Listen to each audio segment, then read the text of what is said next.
Hey everybody, this is welcome to hey everybody, welcome to 10,000 minute Shaka Khan. Hey everybody, welcome to the 10,000 minute experiment. My name is Timothy Howard Timmons, and to my left is Chris Cleveland. Hey guys. And Amoy Donista, am I right? Hello. And in front of us on it's its new platform, you guys. I heard Not about sponsored, this. Yeah, but hopefully. No, it's a new platform that we're using, and it's powerful, you guys. It's called Zoom. Yeah. It's got a chat in it. No one uses it. We've got CZ in front of us. What's up? CZ, give us a little rundown of your name, because I was one of my first questions I ever asked you was talk about your name, and Chris said, "Is that his real name?" So just give us a little bit. Give us a little bit of your life. Yeah, there's not much to it. So my name is Curtis Zackery, but ever since I was a little kid, friends and family have called me CZ. My dad's name was Curtis as well. So one of the, I guess, funny tidbits about my name is before I was born, my dad was pretty adamant that he didn't want me to be named Curtis. I don't know if it was he didn't want associations maybe with his reputation in our city or whatever, but my mom really wanted me to be named Curtis. And so his big thing was I can't be Junior. So I can't be Curtis Jr. Yeah. So on my birth certificate, I'm Curtis Zackery II. So I don't know what the difference is, but he was really pushing for that. So there you go. Well, what's so great is your mom and dad and wife have all actually emailed us, and we've had a lot of conversations, and we're going to bring them in a second, and we're just going to talk about daddy issues. That's a wonderful. I didn't look at the door this That's time. amazing. Though. I love it. I love it. I'm all So about it. this is going to be a great episode. You didn't know, but you know what? Surprise. So you guys, welcome. Come on in. Hello, hello, hello. Welcome back, friends. Thank you again for listening to another 10,000 Minute Experiment podcast. I just want to stop and say thank you to Brian H., to Jennifer C., and to Chris K. for jumping in financially. And we don't have a Patreon page, but we are actually funded by you. So we would love it if you guys would want to jump in with these friends. So thank you guys. It means so much. So truly, truly honored. So if you guys want to learn more about 10,000 Minutes, please go to 10,000minutes.com. And there's a bunch of ways to donate there. You can check out different resources there. You can sign up for the free encouraging text messages that we send out every single week. Today we've got Curtis Zackery, or CZ as we call him. And he's just a really great guy that has a lot of wisdom and a lot of great invitations for us as far as rest is concerned. Okay, here we go. Okay, so you live in the Franklin, Tennessee, which we all live in the Franklin, Tennessee. I love the Franklin, Tennessee, but sure, yeah, I'll go with that. Well, I'm from the California, and so everything we do, we put the in front of everything. The 65, the 405. That's fair. So I get that. Yeah.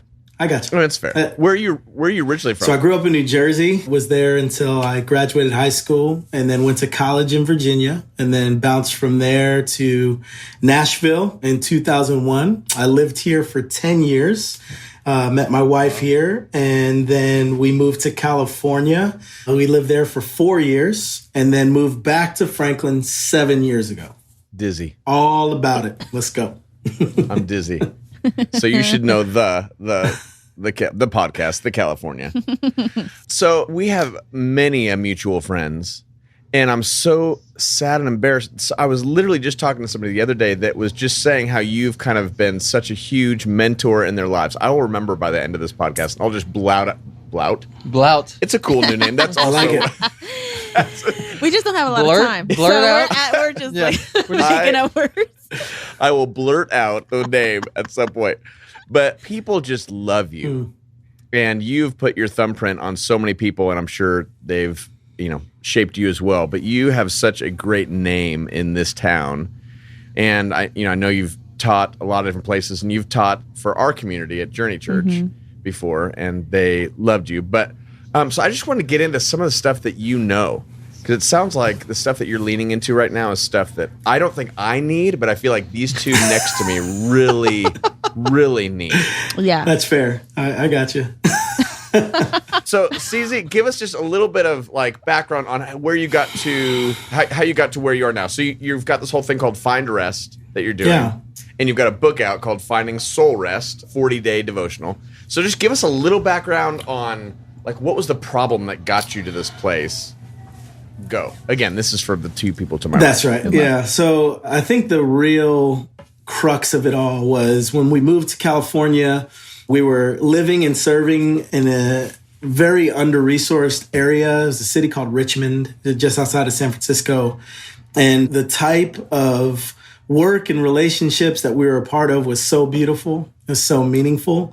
But the one thing that I started to recognize very quickly was there wasn't a sense of resolve when it came to what ministry and life situations look like on a daily basis, where having lived in Franklin for a while and done ministry things, so much of it was connective to what I could do according to my gift set, just my abilities, my force of will to bring my full self to whatever it was that I was doing. And there in California, there were so many situations like homeless friends who we were trying to help find a place to live, people who were walking through recovery and addiction and would relapse and things like that. A lot of marital issues with very complex relational dynamics and people transitioning from prison into civilian life and all that comes with that. And so I just started recognizing that as much as I loved what we were doing, I just wasn't really sure I'd be able to sustain it for very long in the way that I was living at the current time. And then I think second, during that season, my wife and I were hopeful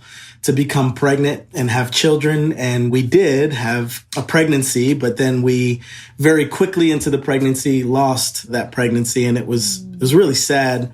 And then about 6 months later, we became pregnant again. We carried further into the pregnancy. And then at about 2 a.m, we had to go to the emergency room only to lose another pregnancy. So I think it was the first part of that story where my identity interwoven with what I did, what did it look like to sustain in a healthy way, coupled with the questions and the grief that came with experiencing loss. I think the third piece was we kind of felt like we were on an island. We had friends around us, but in the moments where I would start to find a little window where I could share in vulnerability, I would have people reflect back to me, well, you're the guy we would normally come to when we're going going through hard things. Right. So all that together, I think just culminated in me saying, I don't really know what's next, but something needs to change. And I need to figure out what it means to love Jesus apart from what I do. And there was a quote that I read by a guy named Soren Kierkegaard, and he said, it is absolutely unethical when one becomes so busy communicating that he forgets to be what he teaches. And I think that's what ultimately summarizes that season for me. So that's kind of what got me in to the conversation. And then from there, God began to do his work. Yeah. So how do you deal with that now? Are there practices that you're putting in to help you move towards Jesus again, to actually owning what you're preaching? Teaching? Yeah. I would say one of the things that I realized when I stepped into that season of consideration is really what I would call it. I felt like God asked me a question, and it was very formative for the journey ahead. And it basically was, if I took away all the things that you got to do for me, would you love and worship me with the same passion? And I think very quickly and sadly, I knew my answer was no. The distinction was he didn't ask, do you love me? Because that would have been an immediate yes. But essentially what he was getting at is, am I enough for you, just you and I, apart from any function, apart from any duty, apart from any responsibility? And I started to realize that it wasn't about what people saw in me. It wasn't a perception that I held value in.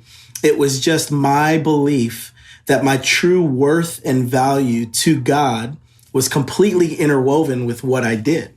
And that was something that felt like a stranglehold on my life. That's the part that was not sustainable. It was basically the realization that God had intended for me to find contentment and this soulish rest in him alone.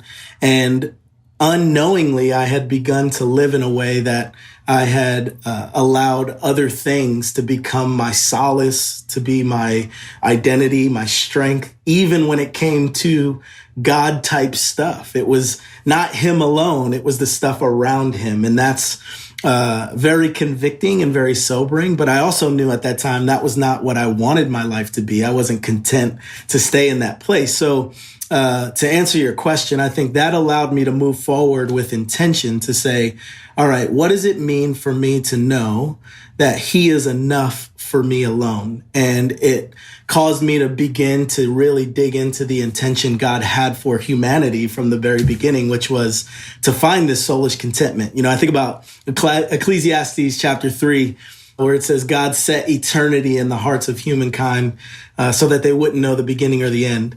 And I think so often I find myself tempted to try to satisfy this eternal soulish longing for God alone with things that are not God.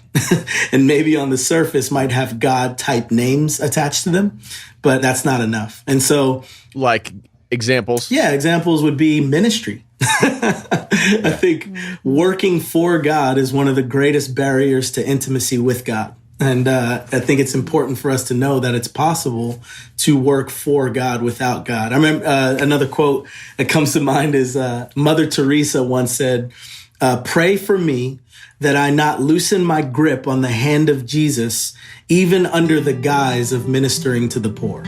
So she was basically saying, pray I don't do a bunch of Jesus stuff without Jesus. Ooh, do Jesus stuff without Jesus. I feel like I've done that most of my life. And if you've been listening to these, or if you know me at all, you know that I'm always talking about the moment about 12 years ago when I stopped working for Jesus and I just said, I'm just going to start walking with you. And it's one of the reasons why I write this X on my wrist every single morning, one that I woke up again today. One of the other ones is just to join Jesus in what he's already doing. But every day I just seem to forget. And I keep doing Jesus stuff without Jesus. And in this world and in all the ways that we think we're trying to do stuff for him and really hold good boundaries and good lines for God, I'm just curious if we're doing more stuff for him or if we're doing it with him. So this week, as we're going to practice resting with Jesus, let's just start out by just being more aware of the times we're doing things for him or doing things with him.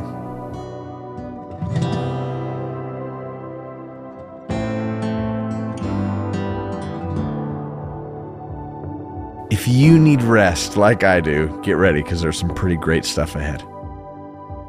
Whether it's more noble, godly, working kind of things that can become that fulfillment, or it can be things like medicating and vegging out and trying to find ways to distract myself from, the tensions and the realities that come from what life presents and that only God can fulfill and restore. So, I think it set me on a journey that there was about a year-long process that I took, which was essentially a sabbatical that reformed and reshaped what intentional life would look like so that now life doesn't reach that place where I'm out of rhythm and out of sorts. So as we talk about this is like a ministry conversation in a sense, and I'm putting that in quotes, like Sure. Christian people in Christian work. You have things to say and to invite them into. So if whoever's listening, if you have people that are in ministry, and I'm putting that in quotes, this would be really helpful for them. And the majority of people that are listening to this are not people in quote unquote ministry. I think we all are, because I think, obviously I think that you'd say the same exact thing, that none of us are actually working for Jesus. We're walking with him. And all of us are ministers, if you will. We all get to love people well and represent Jesus.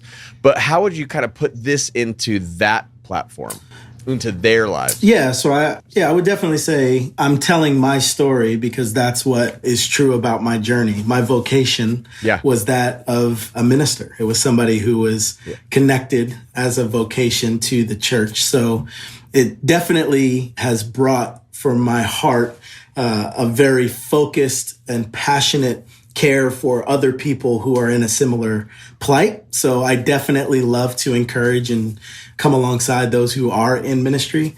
But all of that being said, as I'm telling my story, you can basically fill in the blank with whatever your thing is. And I think there is no distinction amongst all of us around the importance of who we are or what we do based upon the titles of our jobs and things like that. So all of these principles really hold true because I think a lot of us would say, aside from any fancy church talk or whatever, it's possible to arrive at a place where we realize that our identity, our worth, and value are found more in what we do than who we are and who we understand ourselves to be relative to God. And I would even say that conversation is important connective to people who might not even necessarily follow the way of Jesus. You know, you get to a point where you understand that there is a longing for deeper meaning and purpose in life. And the way that we're living moving forward doesn't feel sustainable any longer. And so I would just say, you know, these things hold true there. But yeah, I think the verse in Matthew 11 that's very familiar to a lot of people when it comes to the conversation about rest is he's standing in front of this crew, the rule setters and the rule followers, and he says, "Come to me, all who are weary and heavy laden, and I will give you rest. Take my teaching. Learn from me. I'm gentle and lowly in heart, and you'll find rest for your souls." I think the thing that I would say is universal to everyone is the fatigue and the unsettledness and the unrest that many of us feel is not a surface one. It's not one that gets resolved from vacation or from time off. Right. It's really this deep sense of fulfillment and contentment that we can't really find resolve in our own pursuits. And that's where I think it relates to every person, because I think anyone who's listening might go, yeah, I kind of can resonate with that. Or, you know, there are parts of my life that I feel like are maybe deficient or need a little bit of filling. And that's how I would say it kind of relates to everybody. I love this. This is like literally like with stars. I talk about three things: value, worth, and identity. And so, which you've summed up like really, really well. So I basically have a spiel every night that's almost word for word what you just said when I go and play. And we've got a really similar story. In 2017, was at a point in life where I was touring full time, saw my family 45 minutes a week, working at one of the largest churches in the country, burnout ministry, all for Jesus, but losing everything in the midst of it. Moved to Tennessee, bought a house without seeing it, like moved across the country by ourselves, took 6 months off, kind of like your sabbatical thing, and reframed and kind of figured out what rest was. I wrestled with rest. I'm like a 3 Enneagram, which for anybody who doesn't know what that means is like I find all of my value in achieving. Nailing it. So, I just want to kill it, you know? So stopping was really difficult for me. Also, and I wonder if you felt this, the other thing that hit me as a 3 really hard was how typical this is. So like your story and my story are really similar, and it's probably really, really similar to a lot of people out there where even if you're not in ministry, you've sacrificed your life on the altar of like achieving something. So I think this is cool in a couple of ways.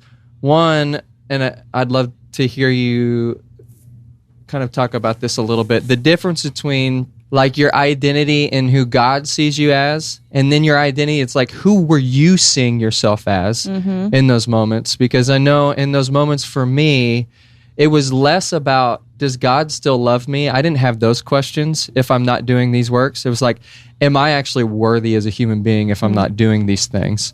And so that's where I kind of came at it from that. So if I'm not on stage, if I'm not traveling, if I'm not achieving, if I'm not doing these things, aside from the whole God thing, like I'm just a worthless human being, and that's where my value and worth and identity were attached.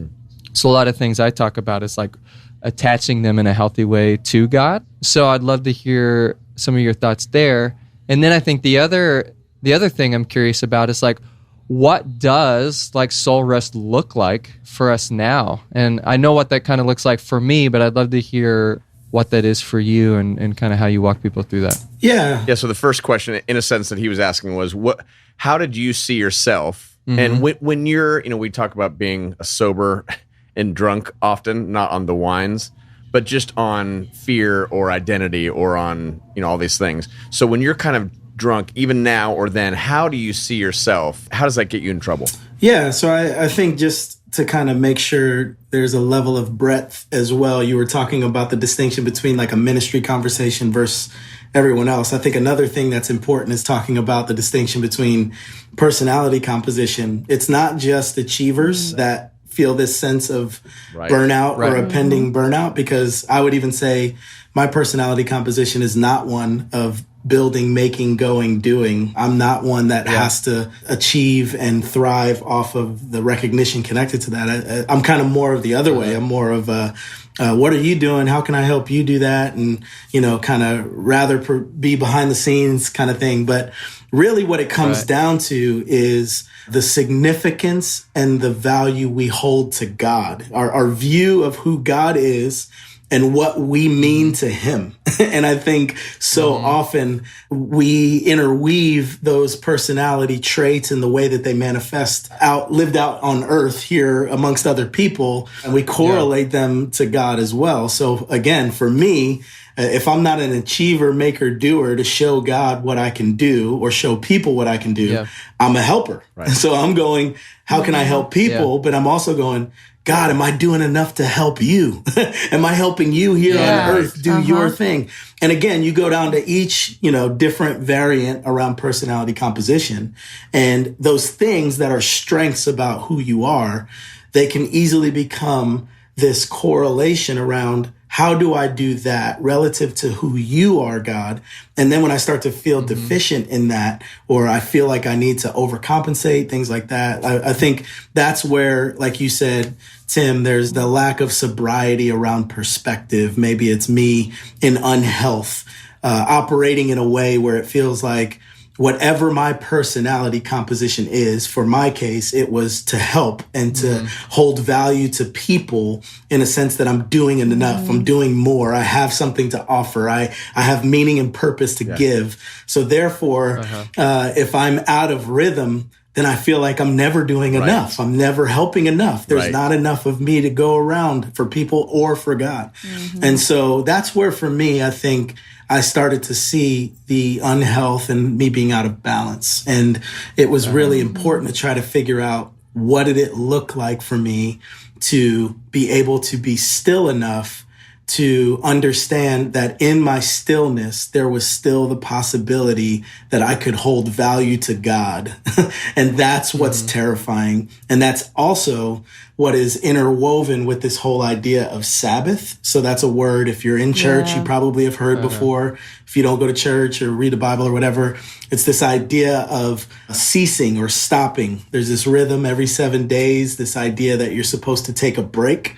And what's interesting about the Sabbath, and you can talk about it in all different ways and representations, but for our purposes, I would say the Sabbath is a gift because in the Bible, it talks about for 6 days you'll work. And on the seventh day, you don't work. So if we're not careful, we can think, oh, well, that's all the Sabbath is. It's like to get a break, and it's a rule to follow so God will be pleased with you or not be pleased with you if you don't do it. That's not what the Sabbath is. Sabbath is you work for 6 days with your hands. It's a work that only you can do with your energy, your work, your purposes. On the seventh day, you do no work to remember the work that can only be done by the hand of God. And on that day, we have to ask the question, is it enough? Is his working and my not working satisfying? Or is there something in me that's so itchy that just has to keep going, keep doing, keep building, keep working, that I can't even stop and trust that God is working while I am resting? So that is really, for me, I think the crux of that piece of it. And then I think moving into your second question, one of the big mistakes that we make in life, in our culture, is we equate rest and laziness all the time. They're synonymous. So if you are, it doesn't matter if you're in faith conversation, if you work in the business world, real estate, whatever, like rest, if you are stopping, that means you are lazy. You're not working. So you're not working is correlated with, well, you don't want to work or you're lazy. So anytime the idea of rest feels like it's either necessary or presented to us, we have this natural aversion to it to go, well, I don't want to be lazy, so I need to keep going. I think another lie that we believe, and this is kind of connective to a bit of your story, is sometimes we start saying, well, I love what I do so much. I don't really need to take a break. Like, why would I ever need to stop doing something that I really dig? And when you started talking about, well, what does it look like for us now? I was talking to a friend of mine. He's a long haul trucker. And so he drives 18 wheelers.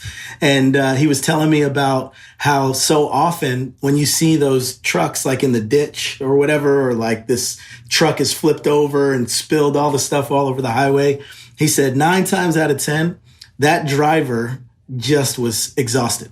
He didn't get enough rest.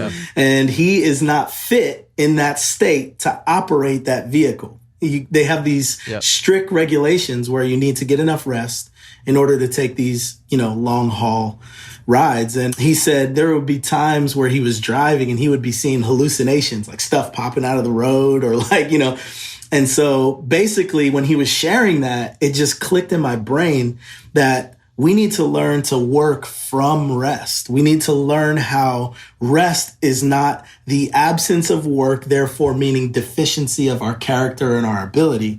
But no, it's from rest that we're able to sustain, be whole, to be healthy, to make sound decisions, right? Like, think about that truck. Yeah. If you're so tired that it's equivalent to a DUI, I don't want you making big decisions with heavy machinery.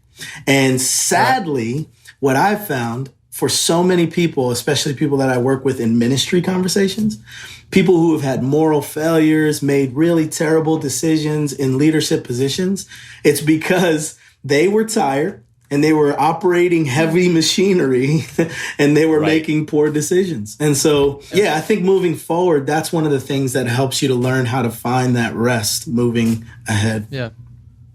What does that look like day to day, like practically? Yeah, great question. Yeah, so I think one of the things that I always try to shy away from is making a prescriptive set of things that you need to follow in order for you to achieve that. Because just like you're asking now, that's always the first question that comes after I talk. Everybody's saying, man, that's so dope. I see what you're saying. Yeah, I see it in the Bible. It all sounds great. Can you give me a checklist? Just what do I need to do today? And so what I always say is there are 3 words that I think are important when it comes to deciding what these rhythms look like on a daily basis. The first word is intentional. Like, we need to show up for the thing that we're hoping to experience. That might seem like it's a foregone conclusion, but to be honest, there are a lot of people, especially in the faith conversation, who are going, man, I follow Jesus, but I still feel like I'm spinning my wheels and I don't feel like this meaning and purpose. I don't feel like I'm connecting with God. I don't really feel like I'm, finding rest. And I ask a simple question, well, what are you doing in order to try to find these things that you're hoping for? And they're like, well, nothing. Like, I'm just hoping it comes. And so it might seem like a simplification, but we need to be intentional. So if it's, 5 minutes a day of leaving your phone behind and walking around your block, if it's 5 minutes a day of opening the scripture and reading some principles from Jesus, if it's 5 minutes a day of meditation and stilling your mind and your thoughts, if it's 5 minutes, whatever that thing is, we need to be intentional to say, I'm making space to receive the thing that I'm hoping for. The second word I would say is we need to approach it with a heart that is substantial. Like, we don't want to be flippant with it. We actually want to show up to the thing that we're trying to do. So, for example, like how many times, not only just priority in like practice, but priority in meaning. Yeah. And what I mean by that is, like, there have been times where I've said, you know what? I feel a little disconnected from God. I'm going to read the Bible every day for 30 days for 30 minutes. Right. And I was able to do it. I clicked the switch and the problem is, on the other side of that, the only thing I got from it was the ability to say I read the Bible for 30 days. That was it. Right. Yeah. But what I started to see was there's a difference when I'm intentional like that. But also I begin to show up to that thing saying, I believe I can meet God here. I believe that when I do this, there's no inherent spirituality in the act. It's who I meet when I'm doing the act. And so I think that's what started to change for me. And so maybe it doesn't look like the regimen being so rigid every single day around a certain amount of time. Maybe it requires for me to be able to bring my full self to say, it's only 5 minutes a day. It's only this one thing. And then the third word would be sustainable. What in your life can you see as a sustainable rhythm for the foreseeable future? Now, again, that might be, all right, I'm going to do 5 minutes, 1 day a week, bringing my full self to God and hoping that I can meet with him. Now, some people might go, man, see, that's not enough. That's not even, what is that going to do? 5 minutes, 1 time a week, bringing your full self. To which I would say, how many minutes a week are you intentionally showing up, opening your hands, trusting God to meet you in that space, unencumbered by anything else?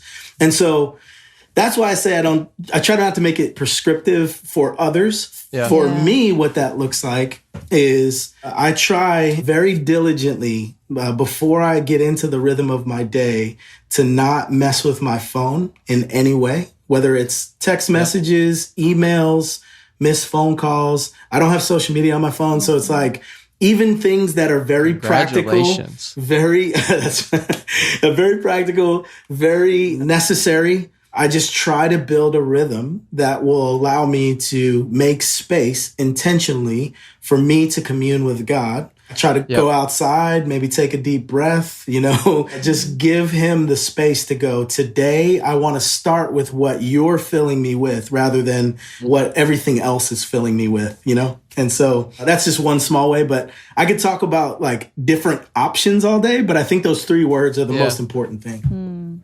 Do you find that community serves any aspect in any of this? Yeah, it serves complete and total reinforcement and encouragement and carrying forward for it to truly be healthy and sustainable. Like one of the things that I love the most is once I made this demonstrative step toward wanting to find health and sustainability and rhythm.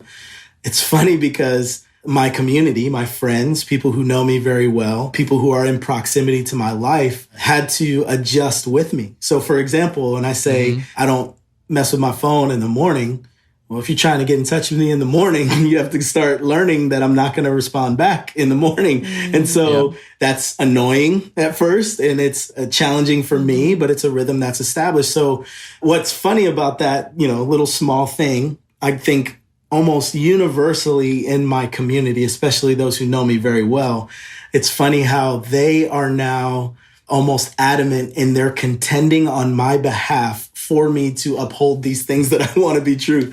So like, Tim was talking earlier about, being around here in Franklin and having a chance to know some folks here and make a lot of friendships and relationships. And there have been times where I've had someone say, hey, I was going to ask you to come and speak at our school or come and talk to our Bible study, but I asked so-and-so for your phone number, but they told me, he probably won't want to do it because he doesn't want to be too busy in his schedule. And I'm like, well, I wish you would have called me, but I think what was really cool about that was community began to contend on my behalf for the sake of what this thing is. And I think that that's something that we can all kind of have as an aspirational hope. Like, you're not alone on this journey. It feels very lonely. So like to your questions, when you start like what you just, kind of jokingly gave me the bravo on, like when you start saying things like, yeah, I'm not really going to rock with social media right now. It's like the first initial thought is, oh, you can't do that. Like you just can't, you can't do that. Even your friends, like your people who love you. It's like, oh, that's cool. But like, you can't do that. But you can. And the thing is, like, you just have to be intentional. And, that whole substantial thing, like, this is what I would say as an encouragement. If you hear anything else about the rhythms, sometimes if we want to see substantial change, we need to make a substantial investment. And I think a lot of times, sadly, what we want to see as results are inequitable with what we want to put in. So if I say that another way. If I'm going, man, I want to see more time in my day for deep breaths and not to feel anxiety connected to my phone and to, whatever.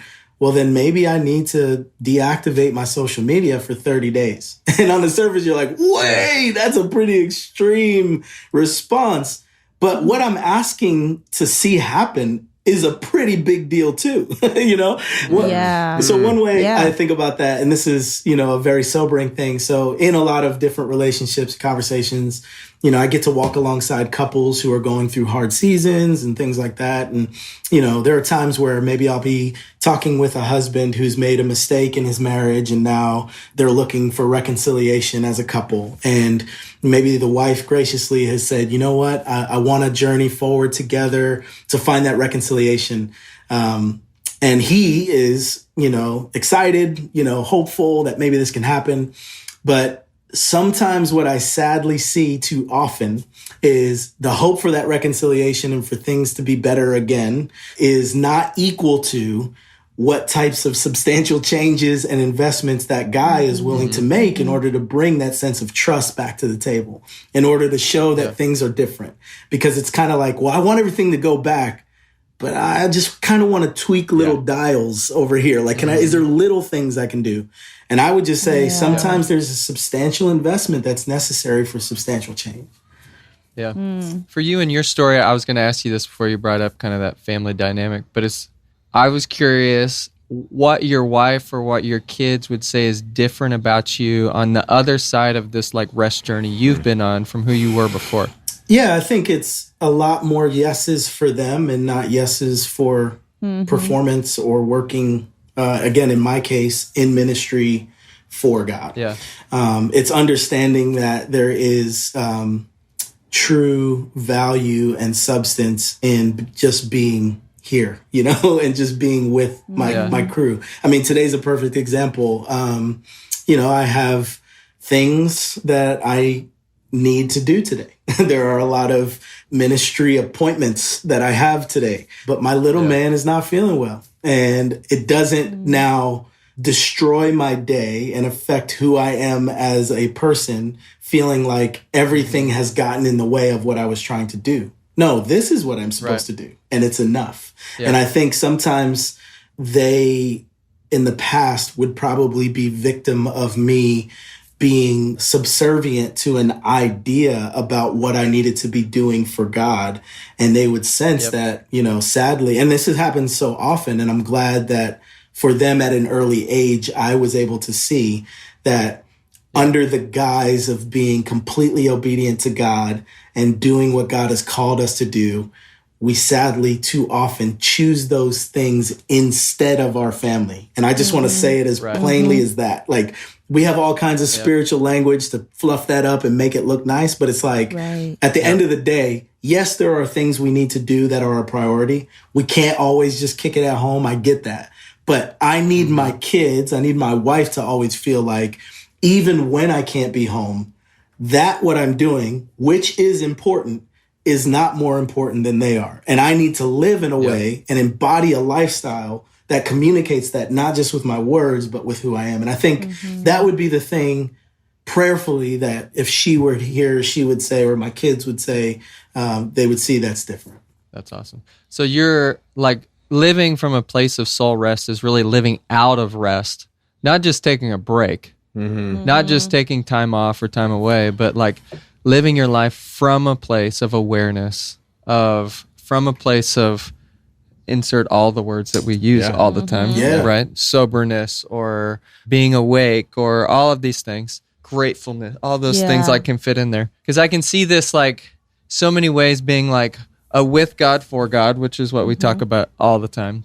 But also like just for yourself. Yeah. And that's why I asked you the kind of leading family question there, because I know what my answer is too. And it very much is the same as yours. It's like, okay, when life actually happens now and you've got to zoom into something like this. 5 years ago for me, it would have run my day. Right. And now it's like, well, I'm going to Zoom and I'm going to be with my kids and it's no big deal.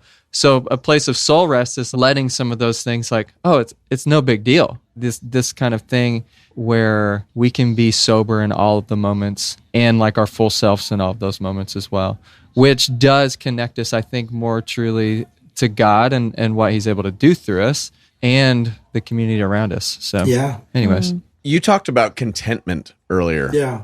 That word has become a favorite word of mine in the past probably 5 years. What is your understanding of the word contentment and how that works with rest? Yeah, so contentment is an interesting word, especially connective to what I would call a Christian subculture that I've been a part of for a long time, because that word has certain connotations over time for different people. So if I have this idea of contentment that is connective to a lifestyle that is filled with going, making, doing, building as my point of identity and meaning and purpose to God, then contentment will look different, I guess, relative to that. I would say what I've come to discover contentment is connective to this word shalom. You know, I went to Israel a couple of years ago, and I was able to just ask all kinds of questions and just dig into these different thoughts and ideas that I'd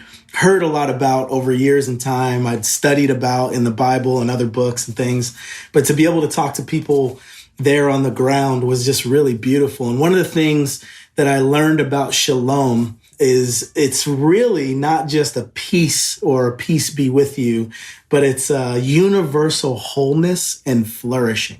I feel like that definition of shalom is what I would call contentment. It's basically understanding that there is the opportunity for another word, which is delight. It's another word that's underutilized in regular conversation for us in America, but it's a very biblical term, to be in a state of delight, which means that there is a satisfaction in your life apart from function, that there is an enoughness, if I will, and I just made that one up. There's an enoughness in life where you have your cup full and there isn't this sense of perpetual longing and perpetual striving. And I think that satisfaction or that shalom or that delight comes from the connectedness to God that we're talking about. Like in that Matthew 11 verse that I referenced earlier, there's a Message version. This guy, Eugene Peterson, translated it, and he said, in the middle of that verse, Jesus is talking, he says, "Walk with me and work with me. Watch how I do it." And I love that he kind of includes the work part. Like, it's possible to be satisfied and to be restful even inside of our work. And that's really what we're talking about when it comes to contentment. It's not always working to achieve or working to make or working to accomplish. Even in the work, there is contentment. Like, me just doing what I'm doing is possible for there to be fulfillment. And that requires for me to have different lenses around what is enoughness. If enoughness before for me was accomplishments, accolades, acknowledgments of my significance, or contentment was I've worked hard enough to get enough stuff in order to have more stuff, like, that's contentment. But what if there's a different kind of contentment? Because, you know, to your point, Tim, I feel like contentment has to be available and true for every Christian person. And one of the things that I'm recognizing is the contentment I defined before wasn't available for some of my friends that I met when I went to Africa. Like, they couldn't have, it's not even possible to kind of have the contentment that I was going for. When I went to Guatemala and I was talking with friends there, like, they could literally never have the contentment that I have or I was going for. When I went to Haiti, same thing. So maybe my view of contentment isn't necessarily contentment. So, Right. Yeah. This is bringing me back to blessing. He said, like, contentment is this wholeness, right? So the process of being made whole. And then, like, makes me think about the communal nature of all of it again. And it's so interesting how intertwined this is. And I love that you said that about, like, if it's not true for everyone everywhere, then it can't be true. Right. So, like, especially when we're talking about our faith in those ways, I love that. And I think for me too, that also opens it up to say, like, the people who aren't in ministry, who are doing work. You know, we've been talking a lot about, like, we've sacrificed our lives on this altar of ministry. And there's a lot of people who are just, like, going to work, you know, or, you know, getting through. And I think being able to find contentment, being able to find rest, being able to find, like, how to live in the soberness and the wholeness of that in just regular life is huge for people. Yeah, and even contentment in the midst of crap. That's it. Yeah. I mean, that seems to be the trick. And as you're talking about, it's got to be, you know, it's got to work for the people in Africa who have nothing. I mean, what's it look like really to find contentment and rest in those places. And I think that's what you're pointing at. And so I think for people that are in the midst of a really hard situation right now, how does this work out? Yeah, I think one of the most important things that we have as a gift in the scriptures is the picture of lament. And I think it's one of the most underutilized ideas in the American church. We are people who long for and fight tooth and nail for resolve all the time. We always want there to be like the bow, but it's okay. Or like, I get all that's hard, but don't worry, because at the end of the day, like, and I think lament, which we see in the Bible over and over again, is not something that always has resolve. It's basically a passionate expression of grief or sorrow in the midst of suffering, and saying directly to God, God, this is my full self. This is everything I'm feeling right now. I'm holding nothing back. And all I'm saying is, unless you show up to change this, it's not going to change. No happy ending, no walk on the beach toward the sunset, no credits roll and happy. No, sometimes it's like, that's the end. And we have to be able to know that it's possible to bring that fullness of self before God in the midst of what is hard, and trust that unless he does something, then things won't change. Too often, I think we try to fight to resolve problems for other people, or we try to fake resolve in our own lives in order to try to almost summon up this idea. One of the things that I think is so broken in our view of what we should be like in the midst of suffering is a misunderstanding of a verse in the book of James. It says, James chapter 1, verse 2, count it all joy when facing trials of many kinds or various kinds. And one of the things that we wrongly do so often is we take that idea, count it joy when facing trials. And what we try to do is tell people, hey, you need to be happy while you're hurting. And if you're not happy while you're hurting, there's something wrong with your relationship with God. So you need to go get your relationship with God right, come back. You need to be able to smile through it and mean it when things are really hard.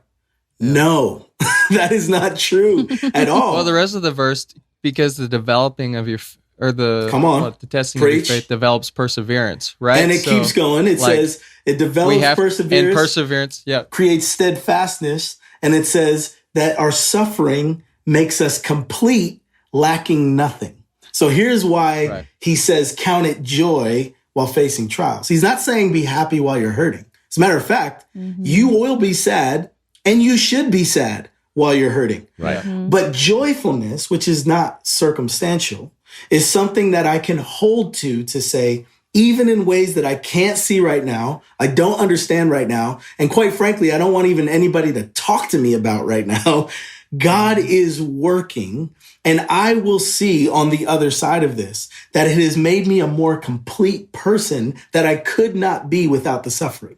That's why, for example, when somebody would say to me in the midst of my wife recovering from a very physical miscarriage, well, God's going to use what you're doing right now to help other people who go through this. I just wanted to shove them in the bushes, right? Like there is nothing. That is so kind. That is a really appropriate way to say that. I have stronger words. Shove them into the bushes. Just want to shove them in the bushes because though they are correct, which I came to realize maybe 2 years later, that is not what I needed to hear right now. So what we are seeing in James is this idea of reminding the person, maybe right now not in the circumstance, going, hey, just remember, God's working in ways that you can't see. Some of you need to hear that right now, and you're mad at me because I'm saying it. Some of you need to hear it right now because the suffering is coming. And some of you need to hear it to remember, oh yeah, you're right. I did think that was never going to end. I did think God was against me. I did think that there was no way out. And yeah, look at this. So I think that's an important piece too when it comes to the suffering thing, because, Mike, the great theologian Mike Tyson once said, everybody has a plan until they get punched in the face. Oh my gosh. I love that. And so, That's so need that funny. I think it's important for us to know we will all be derailed by suffering. Yeah. And one of the most challenging things to even approach to someone in the midst of suffering is to even allude to the idea that suffering can be good in any way. Now, that's why it's important for us to have a broader perspective to go, there's a book in the Bible called Lamentations. Whole thing is filled with grief and sorrow. We don't believe that was actually supposed to be in the Bible, but that's fine. That's fine. I think it gives you permission, right? That's right. It's like, That's okay, what it hey, is. it's okay. That's right. And this is supposed to have, we just did a thing on grief a few weeks ago, and it's like, hey, this is like, it's actually biblical. Come on. Like, Yeah. sit in it, it's fine. Like, and there's a faith aspect. Like, for me in those moments, it's like, okay, but just like what you said, God has gotten me through these. He can do it again. He's with me now. It's okay to sit through this. And it's it's possible to not believe that right now. Like, that's what I want people to hear too, is like, there are like, I think about like Psalm 13, how long, O Lord, will you hide your face from me forever? How long will my enemy triumph over me? Consider and answer me lest I sleep the sleep of death. I mean, like, he's not real hopeful right now. And then even at the end of that Psalm, he says, I'll continue to remember you and I'll sing your praises because you dealt bountifully with me. Now, if I read that real quick, it's like, oh, see, man, here it is. He's real sad in the beginning, and at the end, it's a happy ending because he's great singing CCM anyway. song. No. It's great. Be not confused. What he's saying is, I'm only singing because in the past, you did do some good stuff. I'll give you that one. I just don't believe you're going to do it again. End of the song. There we go. And I think we need to, as people of faith or people who aren't on the journey of faith are going, you don't even feel for real. Like, this whole Christian thing feels like it insulates you from all of the difficulties and pain. That's why I think everyone needs to hear it is possible, even as a follower of Jesus, to be in a place of suffering such that right now, I'm not really sure who God is, what he's like, and what he can or will do about my situation. Yeah. That does not... It's not just possible. It's biblical. Of course. It's in there a lot. And we've overlooked it for the Jesus bumper stickers. We just want resolve, baby. I love it. We want resolve. Yeah. Yeah. So finding rest is like being okay with being in those moments in some ways too. That's right. I think one of the biggest gifts that I got in the midst of the deepest and darkest season when I was asking so many questions is somebody looked me in the eyes and said, hey, it's okay to not be okay. And I had probably said that to somebody before. I probably heard it. But it was just like this click in my brain snapped into place because I was like, can I believe that that's true? Because I feel like everything in my life really needs to be situated and centered on God is good and he's working and I'm doing good stuff for him. And if I'm not in that place, then I can't be of any worth and value to God. So when they said that to me, it was really helpful. But the thing that I follow that up with is I'm glad somebody said that to me. But I also wish somebody would have said to me, hey, it's okay to not be okay. And whether you believe it or not right now, there's a living hope in Jesus. And it's okay if you don't believe it right now, but I just need you to know it. And I think that's the thing that we provide as a gift as people who follow the way of Jesus. Not to be flippant with other people's suffering, not to act like you should be happy while you're hurting, but just go, hey, I want you to know what you're feeling right now. It's okay for you to feel that. Bring your full self to that. Express that feeling to God. But also know, if ever you want to chop it up, if you ever want to talk about it, there's a hope in Jesus. I just want to throw that out there too. And you may want to just swipe that away, but I need you to know that I'm believing that with you, for you. And that's the piece where I think we can live in the tension together inside of that. A part of it makes me think like if we're living out of rest and we're representing Jesus in a way through our lives, and we're showing them the hope of Jesus by just being with them. That's right. And meeting them in those moments. And sometimes that's the best thing that we can do. I think the way you just said that word is really important. Representing. Like if we say representing real quick, it's kind of like, that's I'm Team Jesus, whatever I say. But like if we really focus in on what that word means, that really affects who we as follower of Jesus should be to the world.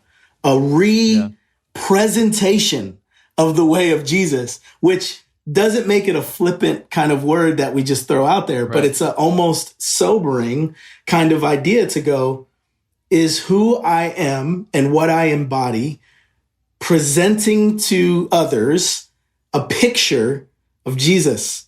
And so often, for me, the answer is no. But then the question becomes, well, what does it look like for me to understand the identifying barriers that might be keeping me from the intimacy that I need to live from that place of connectedness to him? Where am I manufacturing masks and putting on different types of costumes as I present myself to the world that's keeping that barrier, and it helps to bring that kind of rest, because now I'm not striving and straining even in my presentation as a Christian person. In a sense, if the same spirit that raised Jesus from the dead is inside of us, I mean, that's what makes us representers, is it's like, I'm not just representing, it's like who I am. I actually have Jesus in and through.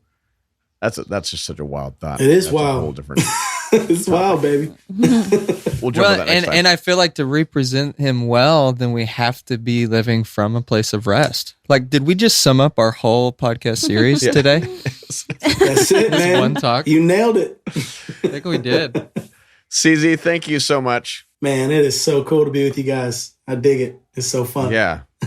How do people find your books and all that stuff? I know that always feels so sleazy and stupid, but you've got stuff that would be really helpful for people. And so how could people be encouraged by the things that you're learning and walking through? Yeah, so book-wise, the easiest way, honestly, is Amazon from a cost standpoint. They usually sell it for pretty inexpensive on there. You can get it at local bookstores. I love to support local bookstores, so you can order it through them as well. One book is called Soul Thrift Rest. stores. Are there any thrift stores? There's probably a 99-cent we're copy thinking secondhand at a secondhand store somewhere. So you can go there first. And then, Wow. but yeah. Sorry. Okay. Book title, go. No, but yeah, any of the places where you buy books, you can find books there. One's called Soul Rest. The devotional, like you said, is called Finding Soul Rest. There's an Audible version of it. I know some people like to listen to books. You can. Is it your voice? It is my voice. It was one of the hardest creative things I've ever had to do in my life, because it's just a lot of talking for a long time. But it's cool. And then I have a website called findrest.org. And really what I'm hoping to do with the rest of my life is to come alongside people in all different vocational and life spaces who are living in the tension of trying to understand what it looks like to live from rest. So there's going to be some different resources there that I hope to offer for free and things like that. And then also just to try to make myself available in conversation, coming and talking to staff teams and businesses and also, churches and stuff, just to be able to hopefully get these ideas permeating through our conversation.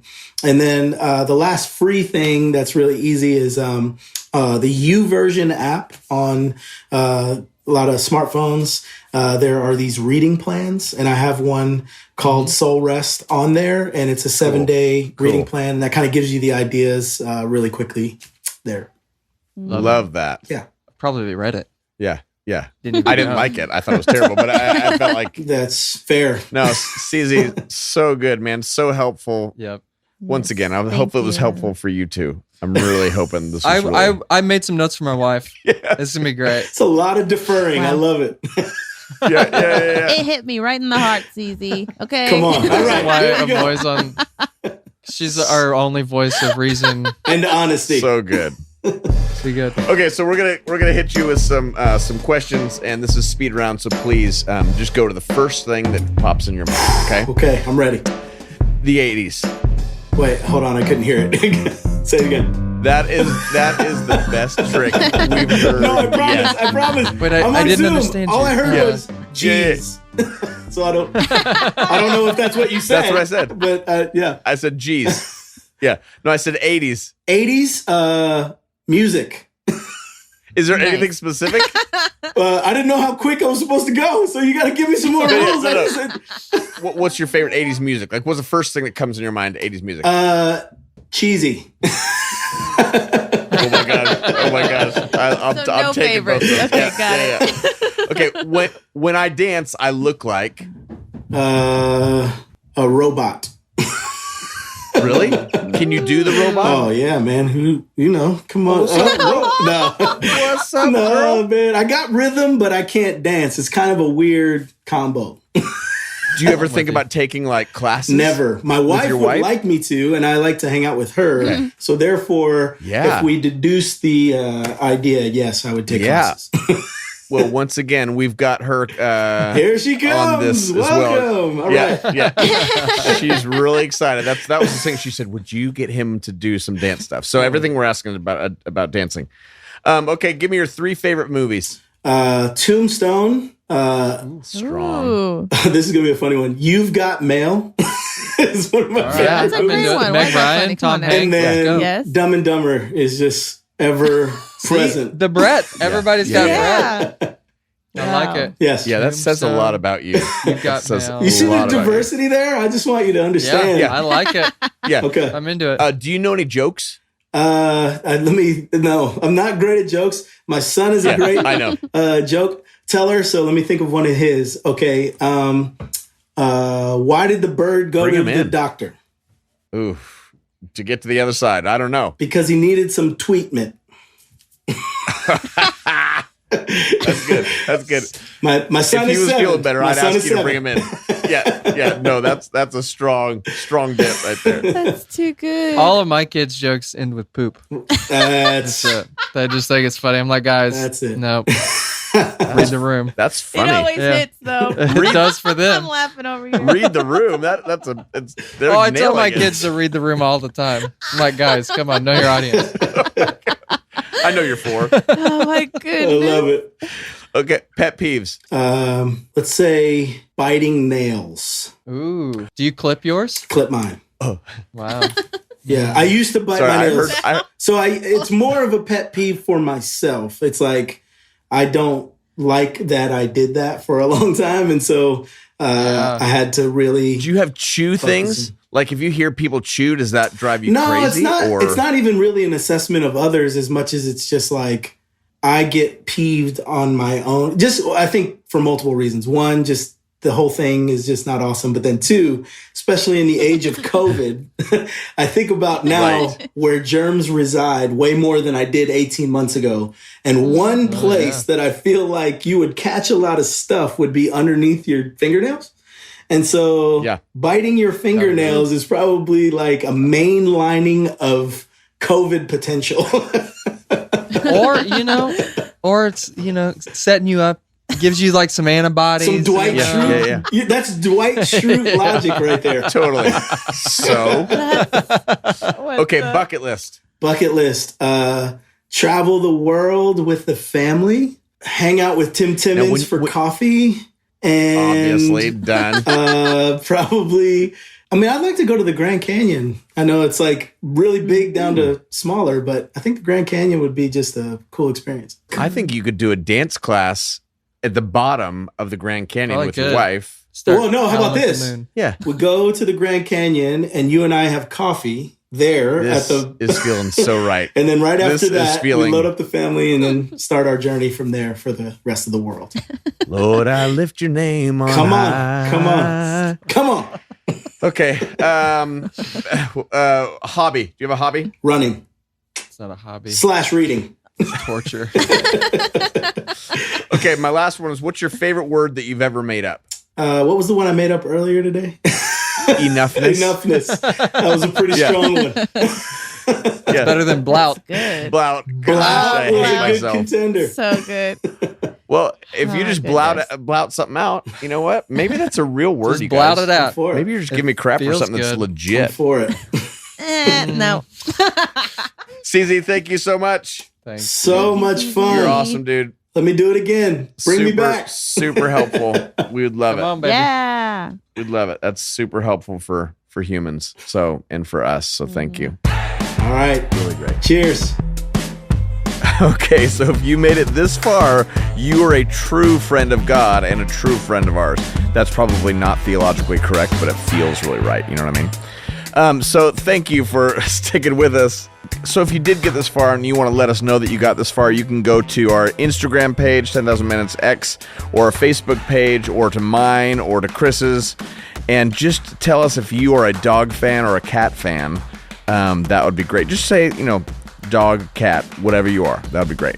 And please, would you like this actual episode, or subscribe to it, or comment on it, or share it? That would be so helpful for us. Thanks, you guys. Till next week. Rest well.